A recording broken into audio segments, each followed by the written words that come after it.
Members of the crow family can be found all over the world, a sign of how incredibly adaptable they are.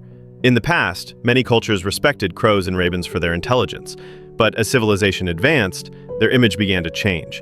People started associating them with death and darkness, often seen on battlefields or gallows, picking at corpses.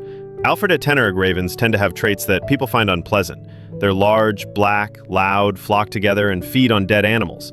These characteristics have made them less popular in modern times, especially among Melden health emotions. And then you have changing astrust based on your bears. At Hove Castle, which dates back to 1200, jackdaws, a smaller and more social member of the crow family, have made their home for centuries. During restoration work at the castle, special care was taken to protect the jackdaws' nesting sites. A pair of jackdaws recently began building a nest in the shaft of a medieval toilet. Wildlife cameraman Frank M. installed a black box with a tiny camera in place of the usual toilet lid. At first, the birds were suspicious of the change, but they quickly got used to it and resumed building their nest. They used everything from sticks and moss to a paper napkin from a nearby cafe as building material. Now, visitors to Hove Castle can watch the jackdaws live on screen. The castle itself belongs to the Bavarian royal family. Reminiscing, "My grandfather kept jackdaws that could talk," she recalls. Thoughtful, "I was fascinated and always hoped I'd find one that had fallen from the nest, but I never did."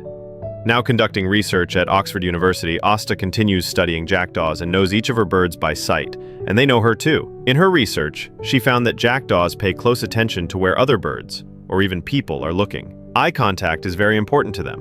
When an unfamiliar man looked directly at a worm, the jackdaw hesitated before going for it. But when the man looked away, without moving his head, the jackdaw quickly grabbed the treat. They trust people they know and are sensitive to both hand and eye signals. This raises deeper questions. Can animals think about what others are thinking? Do they have what scientists call a theory of mind? Do they understand intentions, knowledge, and awareness like humans do? In fact, tool use was once thought to be a uniquely human trait. At Oxford, researchers Christian Rutz and Alex Koselnik studied a crow named Betty. In one experiment, Betty was given a straight piece of wire, a tube with a food bucket inside, and no pre-made tool. On her third try, she bent the wire into a hook and used it to pull the bucket out.